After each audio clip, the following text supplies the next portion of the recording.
recapitulación de lo que estábamos avanzando la anterior semana, que era citoesqueleto y motilidad celular.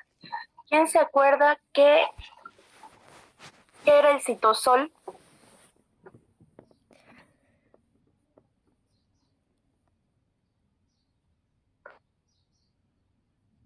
¿Quién se acuerda qué era el citosol, chicos?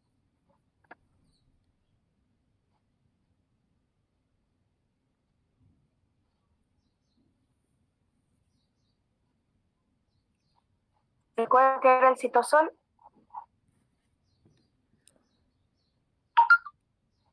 Era conocido como la matriz citoplasmática, ¿no es cierto? La matriz citoplasmática, en la cual se iba a formar el sistema coloidal del citoplasma. No se olviden que el citosol en su mayor porción está constituido por agua, con un porcentaje entre 85 a 90% dependiendo del tipo de célula. Tenemos proteínas, tenemos enzimas, siempre va a haber ARN de transferencia, siempre va a haber ribosomas dentro de la composición del citosol. ¿Qué se llamaba el citosol que está en la cercanía al núcleo o más cercano al núcleo?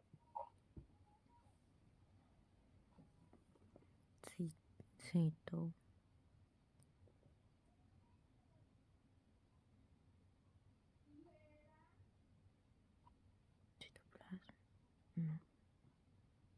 No me acuerdo.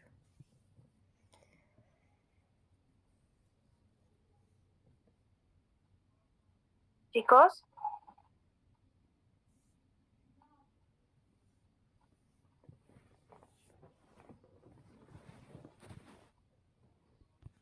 bueno, mientras más cerca esté el citoplasma el citosol al núcleo se llama endoplasma y este tiene una menor densidad. Mientras más cerca de la membrana celular se encuentra, este se llama ectoplasma y es de mayor densidad. Luego estábamos viendo el citoesqueleto. Este citoesqueleto es el armazón que le va a dar a la célula una forma o una estructura más o menos definida, sostén y capacidad de movimiento. ¿Cuáles van a ser los elementos que conforman el citoesqueleto? Dentro de ellos tenemos a los túbulos, los microtúbulos, perdón, a los microfilamentos y a los filamentos intermediarios. Cada uno de ellos va a tener una composición diferente. Entonces vamos a estudiar en primer lugar los microtúbulos. Los microtúbulos vienen a ser, si no el principal componente de lo que viene a ser el citoesqueleto. Vamos a ver que en las células eucariotas se van a presentar estos microtúbulos. Cuidado y en el examen yo les pregunte en qué tipo de células se encuentran los microtúbulos y ustedes me estén poniendo en todos los tipos. No se olviden, los microtúbulos están presentes en el citoplasma de las células de tipo eucariota o eucarionte. ¿Cuál va a ser la característica principal de este organelo? Estos microtúbulos van a tener una forma tubular, de ahí su nombre, microtúbulos. Una forma más o menos tubular y un tamaño uniforme. Un tamaño uniforme. Se dice que miden aproximadamente entre 200 Armstrong de diámetro y el espesor tiene 60 Armstrong.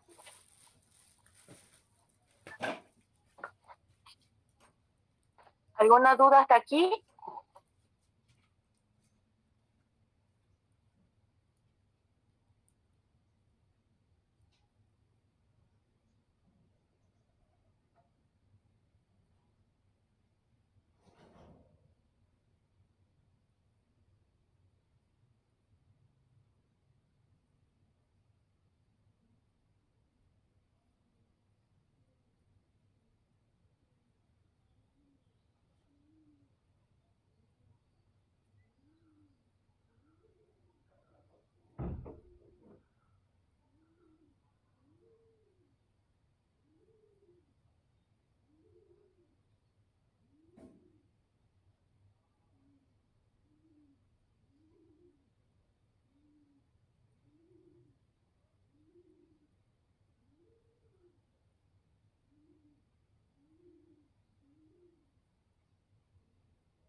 van a disculpar, chicos, me fue la conexión de internet.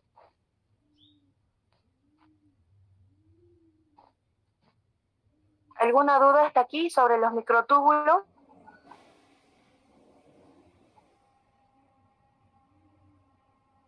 Chicos. No, doctora. Si ustedes no participan, están perdiendo su nota de participación.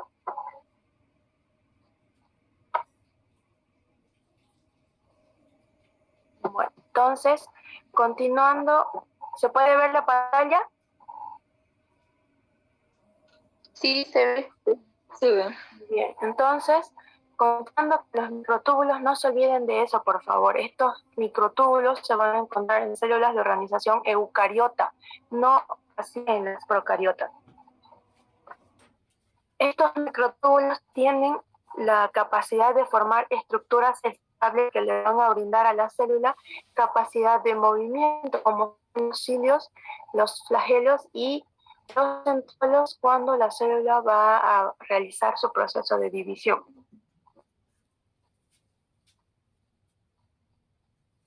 ¿Cuál va a ser el componente principal del microtúbulo? ¿Quién se acuerda cuál es el componente principal del microtúbulo?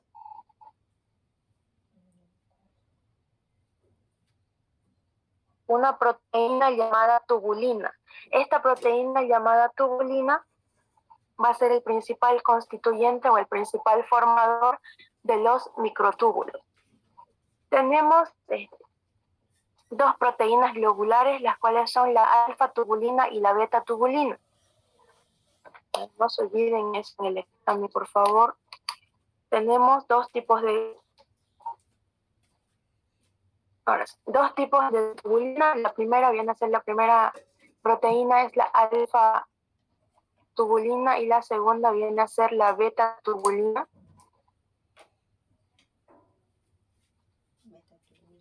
Las cuales van a estar situadas como si fuesen filamentos. ¿verdad? Van a estar situadas como si fuesen filamentos. Si ustedes observan, aquí vamos a ver nosotros las cadenas constituidas por la alfa-tubulina y la beta-tubulina.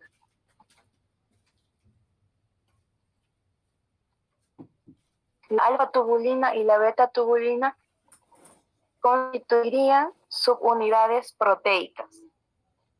Esto se llamarían subunidades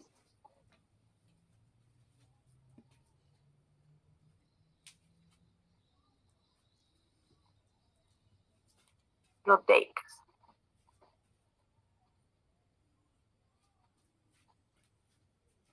Estas subunidades proteicas tienen la capacidad de agregarse o disgregarse dependiendo si así o no lo requiere la célula.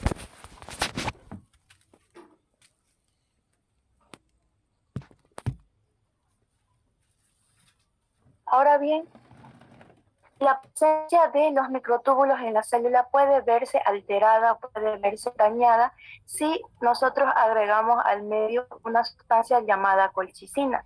Esta colchicina viene a ser una sustancia que tiene la propiedad de evitar la agregación de la tubulina en el microtúbulo, lo cual pues va a provocar que se destruya estos microtúbulos y obviamente si se ve destruido el microtúbulo, la formación del uso acromático durante el proceso de división celular se va a ver alterado y no va a aparecer este uso acromático. ¿Quedó claro esta parte, chicos? Sí, doctora. Muy bien, no se olviden, si se agrega colchicina, se evita la agregación de las subunidades de la tubulina y por ende, si es que la célula está en periodo de división celular, el uso acromático, que es uno de los componentes más importantes de la célula durante el proceso de división, no va a aparecer. por lo tanto no va a haber quien sujete a los cromosomas y se va a ver afectado el proceso divisional.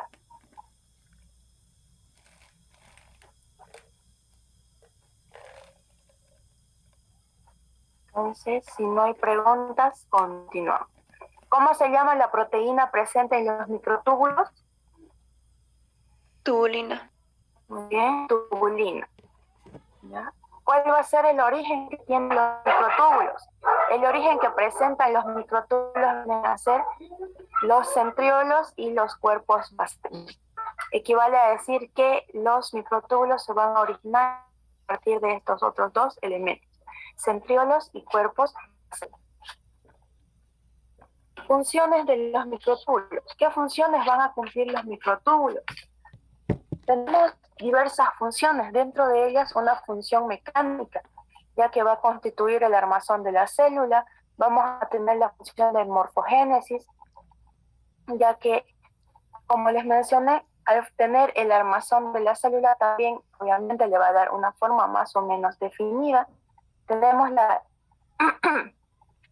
función de polaridad y movimiento celular, en la cual vamos a ver que le provee a la célula capacidad de movimiento, capacidad de desplazarse. Tenemos la función de circulación y de transporte, en la cual los microtúbulos también se ve que pueden actuar como un aparato microcirculatorio, ya que a través de ellos, al ser huecos estos microtúbulos, pueden pasar diferentes sustancias a través de ellos. Y finalmente tenemos la función transduccional.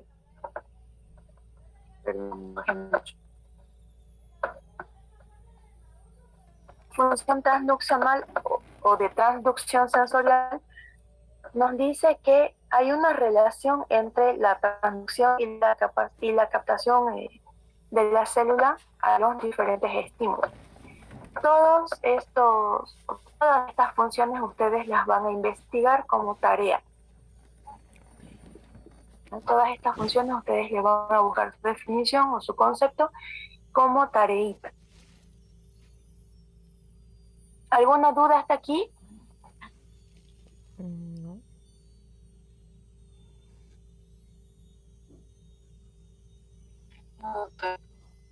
Muy bien. Si tienen dudas, chicos, pregunten. Porque en el examen yo les voy a decir si hay dudas o no sobre el examen. Entonces, continuando, vamos a entrar a hablar ahora de organoides microtubulares. Dentro de estos organoides microtubulares nosotros vamos a estudiar a los cilios, vamos a estudiar a los flagelos, a los centriolos y a los cuerpos basales. ¿Qué serán los cilios? ¿Han escuchado ustedes hablar de cilios?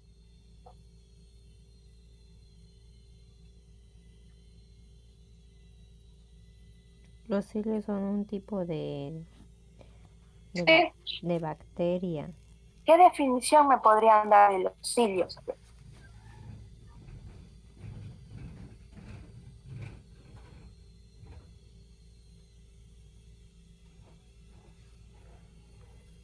¿Es un tipo de bacteria o un tipo de célula? Es como un medio de transporte, ¿no?,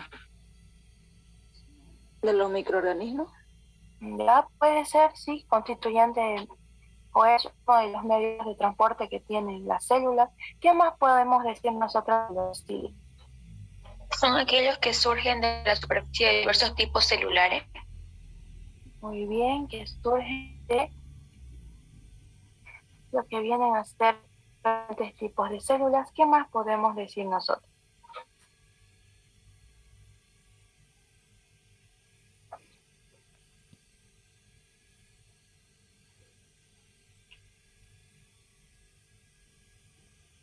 Podemos decir nosotros que los cilios vienen a ser organoides microtubulares. Cuando ustedes respondan en el examen algo semejante a esto, como qué son los cilios, ustedes siempre tienen que poner todo con nombre y apellido. Ustedes tienen que poner organoides microtubulares.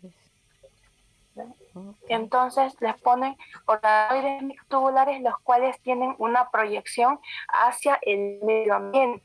Equivale a decir que van a ser como extensiones extensiones de la misma célula, las cuales van a funcionar o van a cumplir la función de locomoción. Al cumplir esta función de locomoción, nos dicen que crean unas corrientes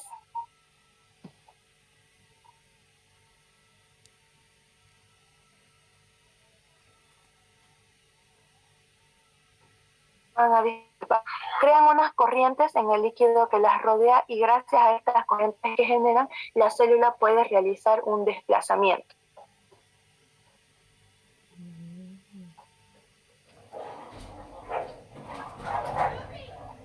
¿Los ven largos? ¿Los ven cortos? Se ven cortos. Se ven cortitos, ¿no es cierto? Entonces, para que ustedes puedan diferenciar un cilio de un flagelo, los cilios se ven en la célula como si fueran un peine pequeño, así chiquititos. Esos vienen a ser los cilios, mientras que los flagelos o el flagelo generalmente es único y es mucho más largo, es como una colita. Los cilios son cortitos y son numerosos. Fíjense en la imagen, los voy a marcar. Aquí van a ver estas pequeñas extensiones. Vienen a ser los cilios. ¿No? Como ustedes ven, estos cilios son pequeños, a diferencia de un flagelo que viene a ser una extensión mucho más prominente o más larga, digamos así. ¿Quedó claro?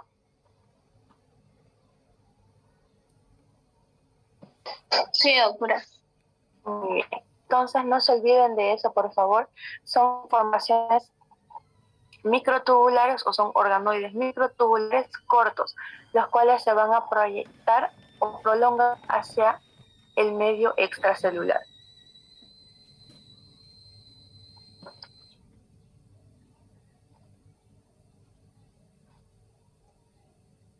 ¿Cuál va a ser la configuración del axonema? Aquí fíjense, a diferencia de los microtúbulos, aquí ya venimos a hablar de un axonema. Este axonema en el cilio, fíjense bien en el cilio, viene a ser 9 más 2. Este axonema viene a ser la conformación que tienen estos cilios. Si yo les pregunto en el examen, mencione cuál es el axonema del cilio, ¿qué me van a decir ustedes? 9 más 2. 9 más 2. ¿Y qué quiere decir este 9 más 2? Fíjense en la imagen, por favor. Se los voy a dibujar aquí. ¿Qué significa este 9 más 2 que nosotros les decimos en el axonema del cilio? Aquí quiere decir que nosotros vamos a tener 9 pares. Fíjense, 1, 2, 3, 4, 5, 6, 7, 8 y 9 pares. 9 pares. Y vamos a tener un par central. Por eso nos dicen 9 más 2, que tenemos 9 pares externamente rodeando a un par central. Ese es el axonema de nuestro cilio. 9 pares de microtúbulos en la zona periférica, fíjense, 9 pares de microtúbulos rodeando a un par de túbulos centrales. ¿Quedó claro? Sí, sí. Muy bien, no se olviden por favor de eso. ¿Cuál va a ser la función principal que van a cumplir los cilios? Los cilios como función principal vienen a hacer la locomoción o vienen a cumplir la función de locomoción y de motilidad celular.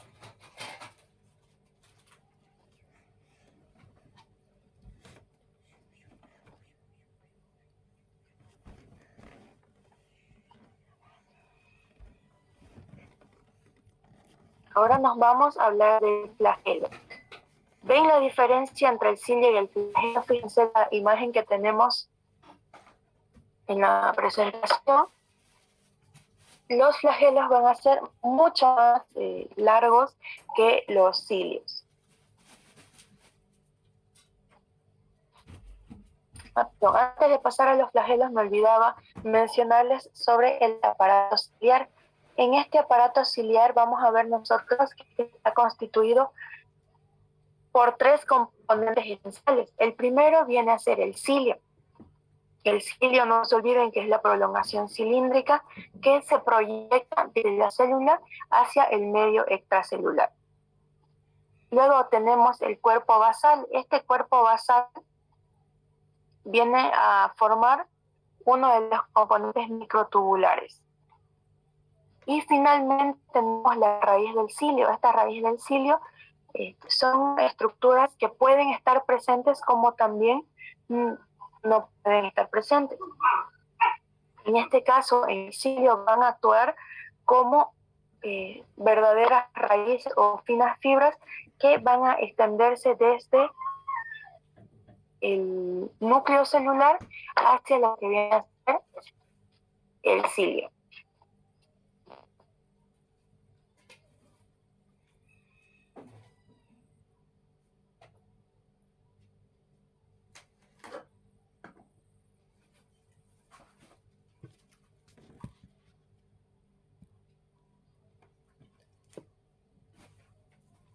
Ahora sí, pasamos a los flagelos. Dentro de los flagelos nosotros vamos a decir que también son organoides microtubulares. Estos organoides microtubulares denominados flagelos vienen a ser organoides largos y ralos, que generalmente es uno solo. Vienen a extenderse o a proyectarse hacia el medio extracelular y la célula utiliza a estos flagelos como medio de locomoción. Gracias a estos flagelos la célula presenta una capacidad de movimiento. Espérenme, voy a borrar estos dibujos.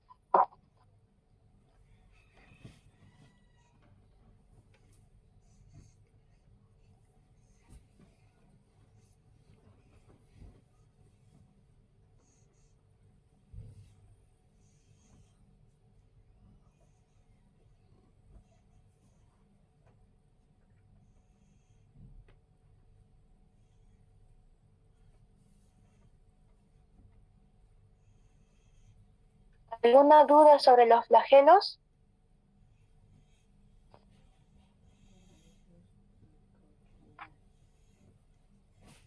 ¿Me pueden citar, aparte de la euglena, otra célula que presente flagelo y que presente capacidad de movimiento?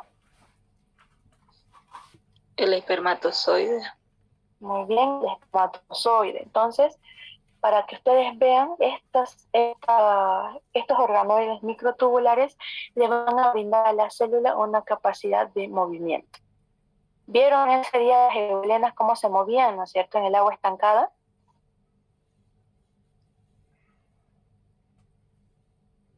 ¿O no vieron cómo se movían? Se movían y se movían muy rápido, ¿no es cierto? Ya van a ver cuando ustedes traigan muestras de semen, vamos a ver también cómo los espermatozoides tienen la misma capacidad de movimiento, incluso más rápida que la euglena. Entonces no se olviden, los organoides microtubulares tienden a ser mucho más largos que los cilios. ¿Cuál va a ser la configuración del axonema que va a presentar estos flagelos? Igual que el cilio, la configuración de su axonema viene a ser 9+2. ¿Qué significa el 9+2? ¿Quién me puede decir?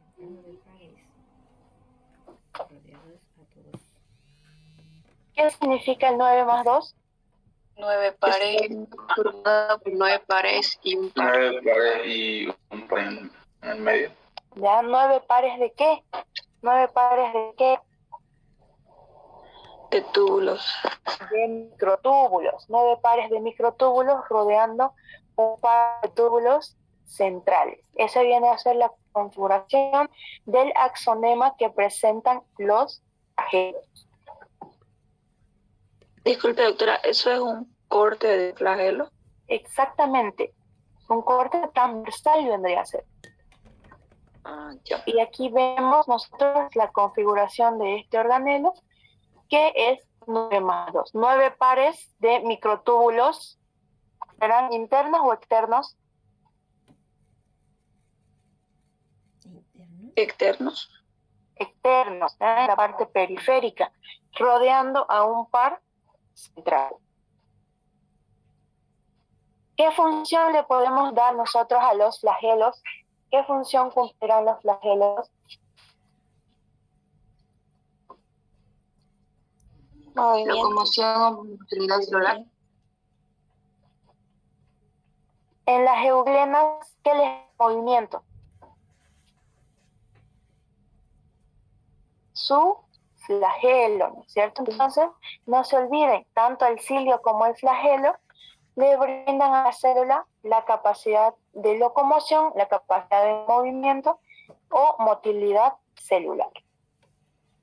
Ahora bien, ¿se acuerdan en la muestra del sapito? En el tejido del sapo, en el tapado bucal que le hicieron al sapo, que tenían que haber tenido sus células. ¿Qué tenían que haber presentado esas células del sapito o del barazo?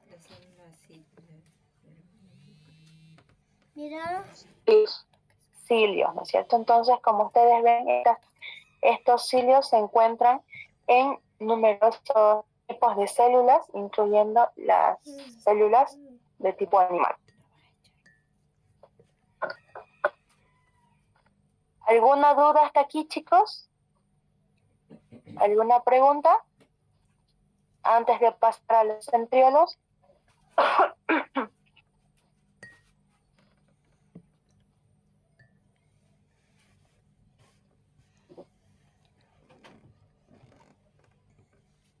¿Ninguna pregunta, ninguna duda?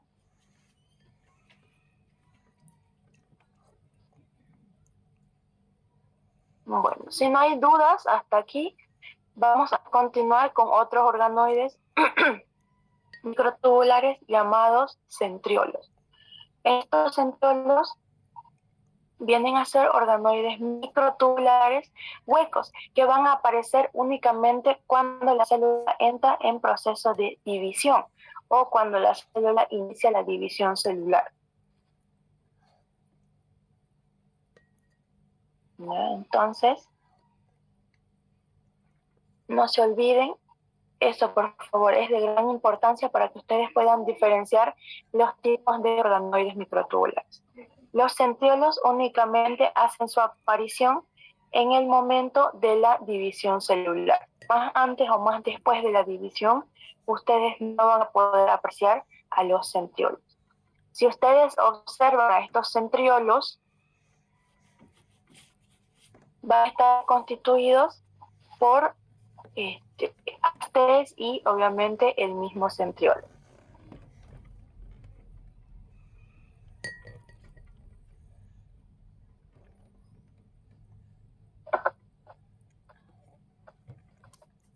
¿Cuál viene a ser la configuración de axonema de un centriolo? A diferencia de los otros organoides microtubulares, nosotros vamos a ver que estos centriolos van a tener una configuración muy distinta, ya que el axonema de un centriolo viene a ser 9 más 0 o 9 por 3, en el cual se hace referencia a, espérenme, se los voy a marcar, hace referencia el 9 a que van a ser,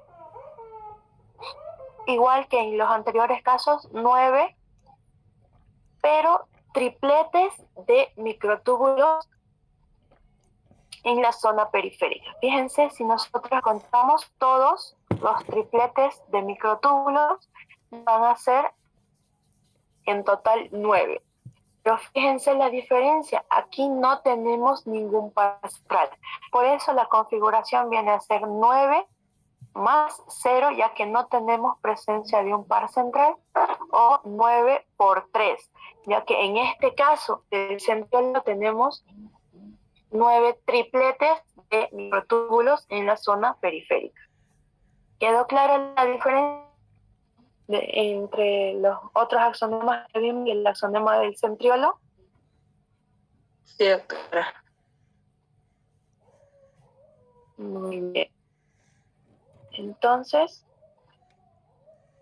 no se olviden de eso, por favor, es muy importante, ya que en el examen, bueno, en ocasiones hemos preguntado estos axonemas, no saben decir por qué en esa composición o no saben cuáles son los axonemas.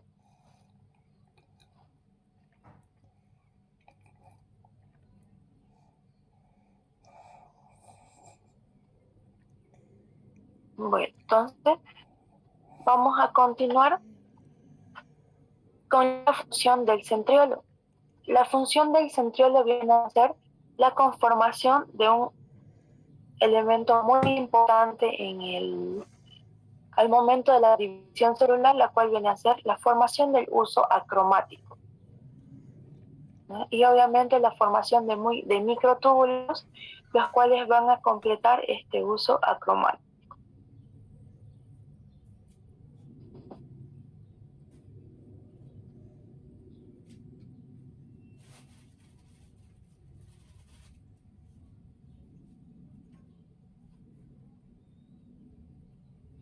Vamos a ver también que existe una función del cuerpo basal.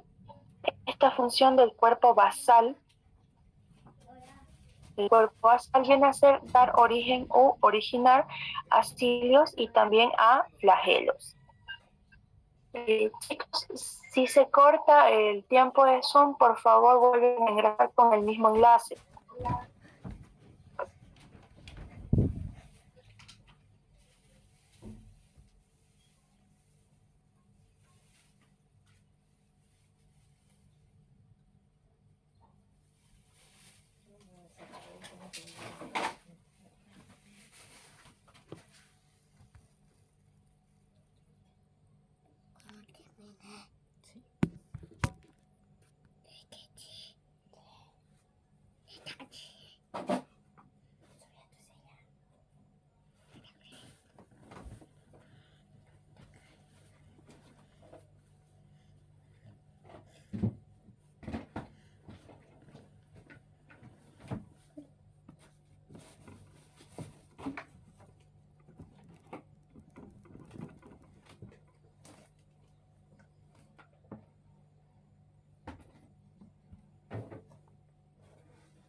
Bueno, chicos, vamos a continuar con nuestro avance. Ahora ya hablando de lo que son los microfilamentos. ¿Alguien me puede dar una definición de qué es un microfilamento? ¿Qué les dice a ustedes la palabra microfilamento?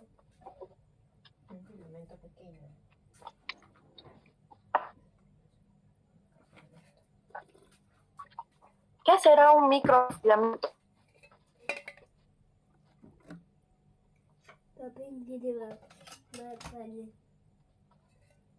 Un microfilamento, chicos, viene a ser la composición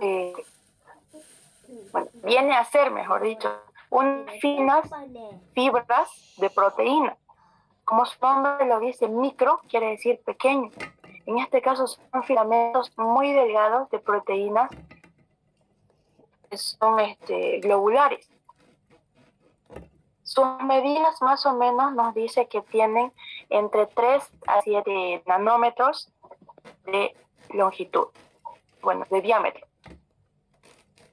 Estos microfilamentos nos dicen que actúan dándole soporte a la célula, ya que estos microfilamentos van a conformar parte del citoesqueleto y a su vez van a tener como componente principal una proteína llamada actina.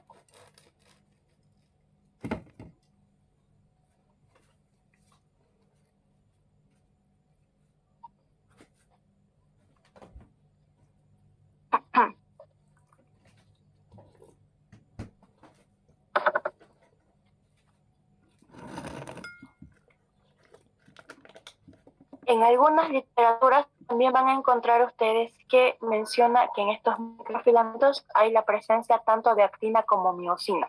Entonces, si yo les pregunto en el examen cuál es el componente principal de los microfilamentos, ¿qué me van a poner ustedes?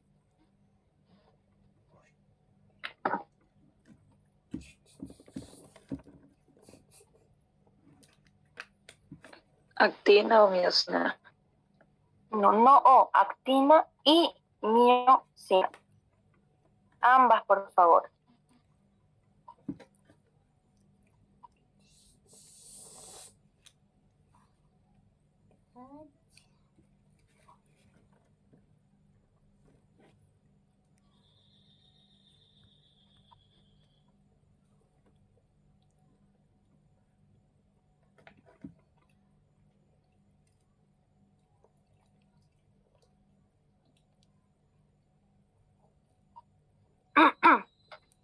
Muy bien.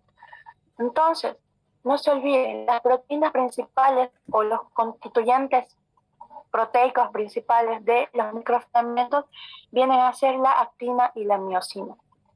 Aparte de ello, estos microfilamentos nos dicen que constituyen la parte activa de la maquinaria contráctil de nuestras células. ¿Estas serán células eucariotas o serán células procariotas? Eucariotas. Eucariota. ¿Procariotas? Eucariotas.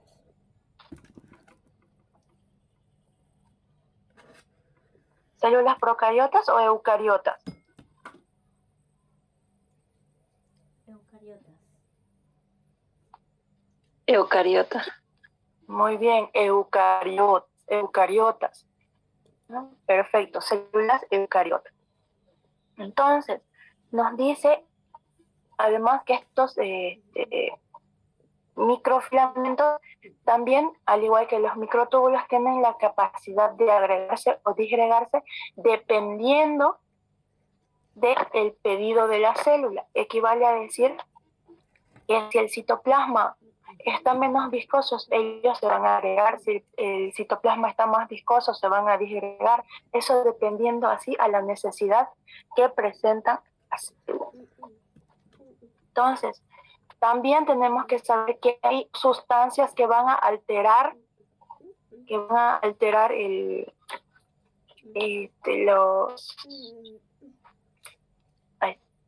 las proteínas que están presentes en los microfilamentos.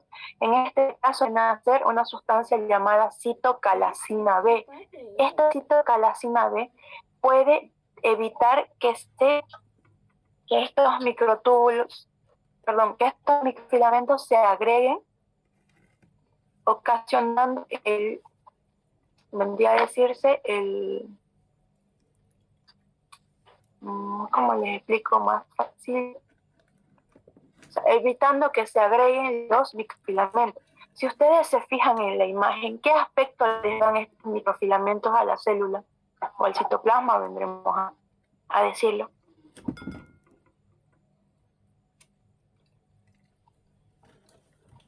¿Qué forma le darían o qué forma me dirían ustedes si yo les muestro esta imagen?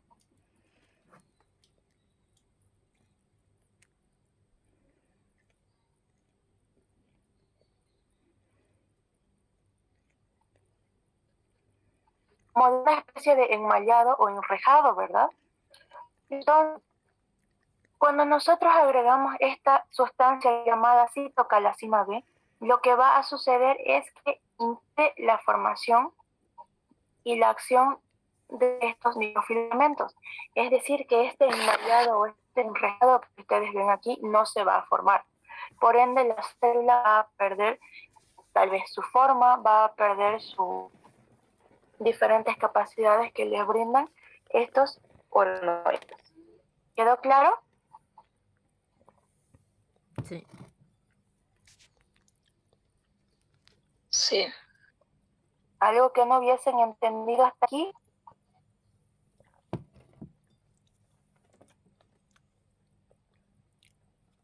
Algo que... Siempre va a tener esa forma eso. Sí, siempre como son filamentos delgados se entrelazan los unos con los otros, los cuales le van a dar, si ustedes se fijan en esa imagen, una forma o una vista, digámoslo así, como de un enmallado o de un enrejado. Y gracias a esto la célula se mantiene pues con una forma definida. Y sí, siempre se va a ver de esa manera.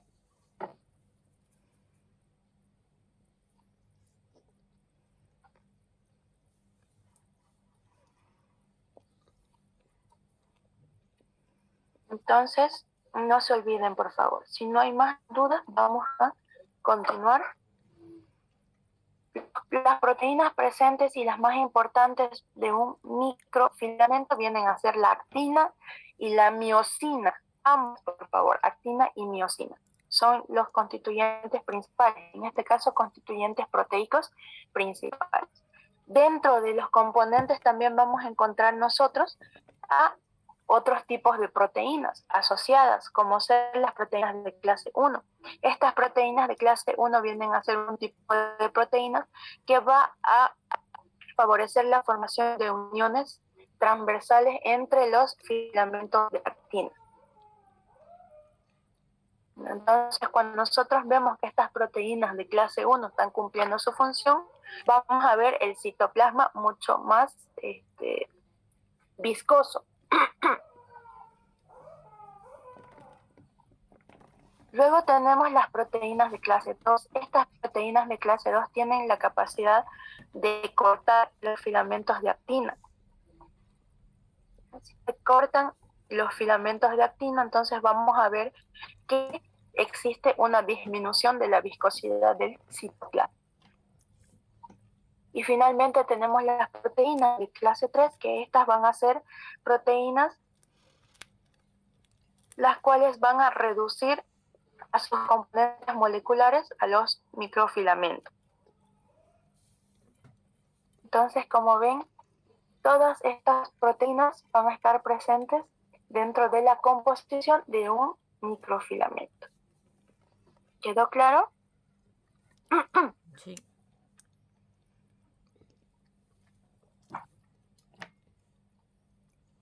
Sí, doctora.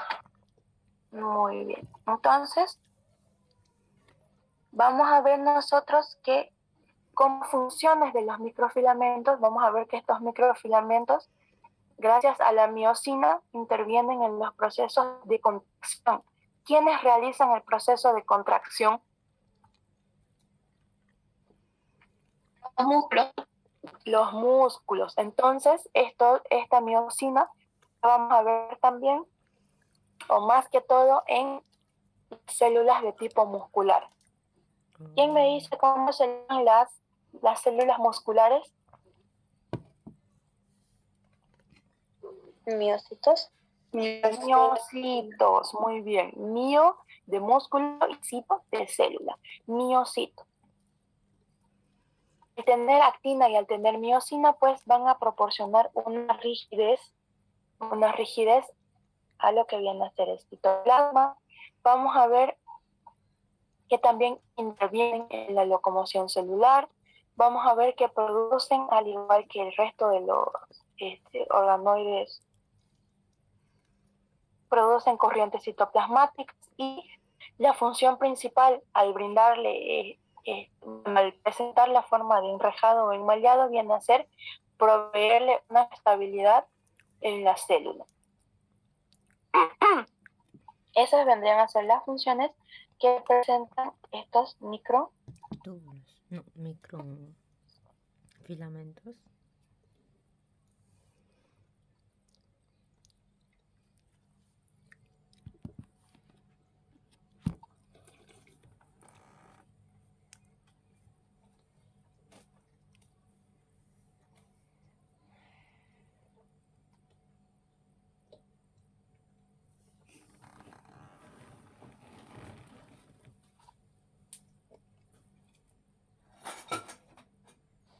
¿Alguna duda hasta aquí sobre los microfilamentos, chicos?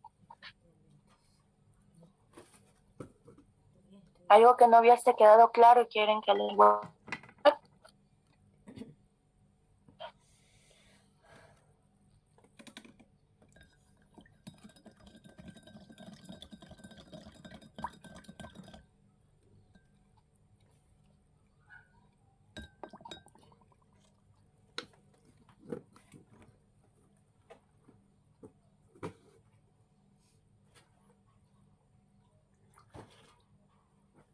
Bueno, entonces vamos a continuar con los filamentos intermediarios.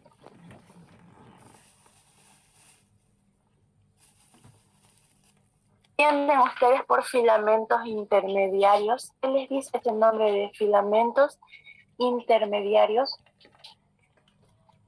Filamentos que... como que están en el medio o algo así. Como su nombre lo dice, estos filamentos intermediarios vienen a ser estructuras filamentosas, fibras resistentes, las cuales van a tener un aspecto similar a cuerdas o a pitas, digamos, ¿no? Formadas por un número de proteínas, las cuales van a brindarle a estos filamentos intermediarios diferentes espesores o diferentes grosores. Por eso se dice que este tipo de filamentos vienen a ser heterogéneos. A diferencia de los microfilamentos que todos eran casi uniformes, estos filamentos intermediarios vienen a tener diferentes espesores, lo cual los vuelve heterogéneos.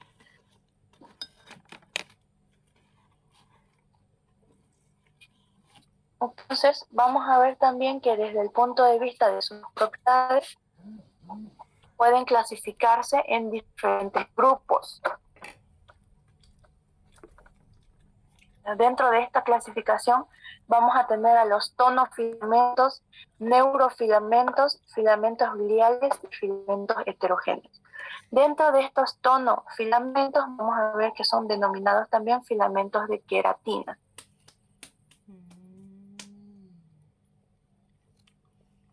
¿En dónde abunda la queratina? A ver, ¿quién me puede decir un lugar del cuerpo donde nosotros tengamos queratina?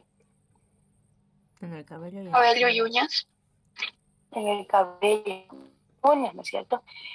¿En la piel será que tenemos queratina? sí, pero poco porcentaje.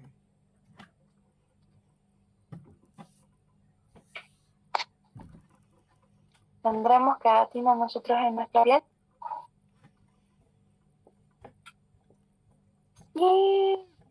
Sí, tenemos nosotros queratina en nuestra piel, ya que el lugar donde se van a presentar con mayor frecuencia células con queratina tienen células epiteliales. Vamos a ver también los neurofilamentos, estos neurofilamentos que junto a los microtúbulos constituyen los elementos estructurales más importantes en las células nerviosas. ¿Cuáles son las células nerviosas? No me acuerdo si Las neuronas. Las neuronas, muy bien. Las neuronas. Entonces, estos neurofilamentos constituyen los elementos estructurales indispensables para las neuronas. Luego tenemos los filamentos gliales. Estos filamentos gliales se encuentran en algunas células del cerebro, principalmente en los astrocitos que también componen parte de lo que es el tejido nervioso. Y finalmente tenemos los filamentos heterogéneos. Estos filamentos heterogéneos van a constituir, mejor dicho, se van a localizar dentro de lo que vienen a ser células musculares.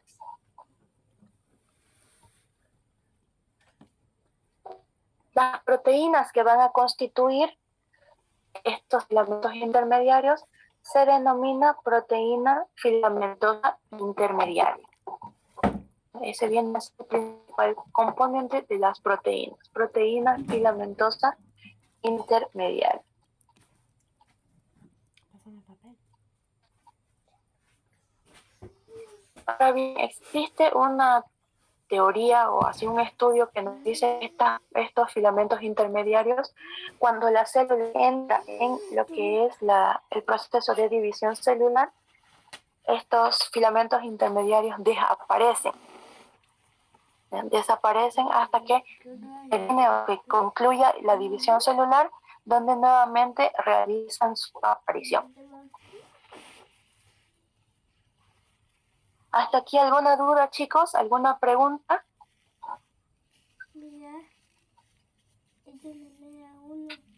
¿Algo que no hubiesen entendido?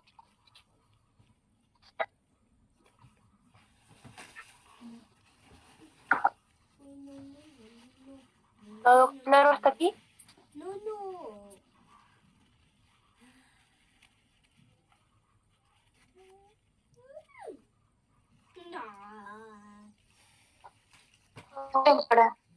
Muy bien, entonces, ¿cuál va a ser la función que van a cumplir los filamentos intermediarios? Su principal función, nos dice la teoría, que es brindarles soporte a los orgánulos celulares. Brindar soporte a los orgánulos celulares, las cuales van a proveerle resistencia a la célula. De esta manera se evita su ruptura o la ruptura de las membranas. ¿Cuántas membranas nosotros tenemos? 5. No me acuerdo. ¿Cuántas membranas tenemos? La membrana Celular. Membrana celular. ¿ya? Y la segunda viene a ser la membrana Nuclear. Membrana nuclear. Muy bien, membrana celular y membrana nuclear. Entonces, a las que más van a ayudar estos filamentos intermediarios vienen a ser a la membrana celular, ya que la membrana celular puede encontrarse sometida a diferentes tipos de reacciones y por lo tanto tipos de esfuerzos, y estas evitan que exista una ruptura.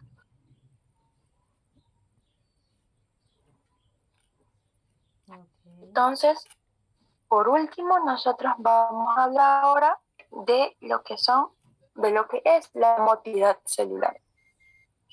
¿Alguno de ustedes sabe qué es motilidad? ¿Qué definición le podemos dar a la motilidad, a la palabra motilidad? Movimiento. Muy bien, movimiento. Muy bien, perfecto. Entonces, al decirles motilidad celular, ¿qué les digo? Movimiento celular. Movimiento de la célula, perfecto, movimiento de la célula. Entonces, esta movilidad celular vienen a ser los movimientos celulares, los cuales constituyen la ciclosis en lo que viene a ser las células vegetales y el movimiento ameboideo característico de células animales libres. Entonces tenemos estos dos tipos de motilidad celular, la ciclosis y el movimiento ameboideo. ¿En quiénes se va a dar la ciclosis? En las células vegetales. Muy bien, células vegetales, mientras que el movimiento ameboideo es propio de ¿quiénes? de las células animales. Células animales libres. Células animales libres y también un grupo de protozoarios. Entonces, estas ciclosis, venimos a estudiar ahora la ciclosis, también llamada corriente citoplasmática, vienen a ser movimientos del citoplasma o movimientos citoplasmáticos, en los cuales la célula vegetal realiza un movimiento en el cual genera verdaderas corrientes dentro de la célula, a manera de la corriente de los ríos o de los mares. Se dice también, o nos dice la teoría, que pueden formarse simultáneamente diferentes o varias corrientes citoplasmáticas en sentidos contrarios. Mientras las unas pueden estar yendo de derecha a izquierda, las otras van a ir de izquierda a derecha. Y eso sucede dentro de la misma célula.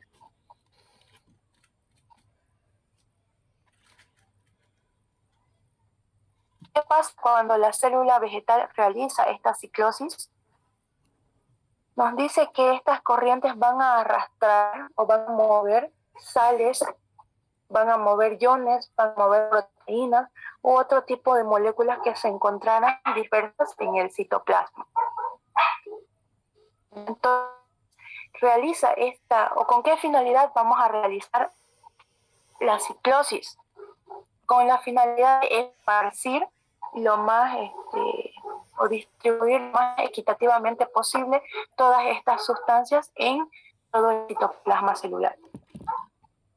Es como si la célula estuviera al momento de realizar la ciclosis, estuviera distribuyendo equitativamente todas sus sales minerales, todos sus iones, todas sus proteínas en todo su citoplasma, ¿no? Para que no haya menor cantidad en ningún lugar. Entonces, de esa manera se distribuye equitativamente todos estos componentes. Se dice también que esta ciclosis puede ser iniciada como respuesta a estímulos químicos, ¿ya? O también a estímulos luminosos. Ahora bien, la ciclosis se ve alterada, ojo, se ve alterada cuando existen variaciones muy grandes de temperatura, cuando existen variaciones en el pH. Entonces esto evita que suceda el inicio de la ciclosis. ¿Quedó claro hasta aquí? Sí. Sí, doctora. Muy bien. Entonces nos vamos a hablar nosotros por último de la membrana, perdón, del movimiento ameboideo. Ya estoy traumada con la membrana. Dentro del movimiento ameboideo, como su nombre lo dice, es característico de células las cuales van a tener la capacidad de cambiar su forma. Emiten hacia el medio externo prolongaciones de su citoplasma a manera de pseudópodos o también llamados falsos pies, los cuales van a ayudar a trasladar a la célula de un punto a otro. ¿En qué tipo de células se va a llevar a cabo el movimiento ameboideo? En las células animales. En las células animales y protozoarios, como el caso de las amebas. Nos dice también la teoría que algunas amebas solamente son capaces de emitir un pseudópodo. Cada cosita que ustedes observan aquí, cada prolongación, no cosita, cada prolongación que ustedes observan aquí se conoce como pseudópodo. Estos pseudópodos son extensiones del mismo citoplasma hacia el medio externo, los cuales van a ayudar a esta célula a poder desplazarse de un lugar a otro sin problema. Ahora bien, como les dije, hay amebas que pueden ser monopódicas, que solamente emiten un solo pseudópodo, como pueden haber células que emiten varios pseudópodos o llamadas también polipódicas. Les pregunto, ¿será que los glóbulos blancos serán monopódicas o serán polipódicas? Los glóbulos blancos. ¿Monopódicos?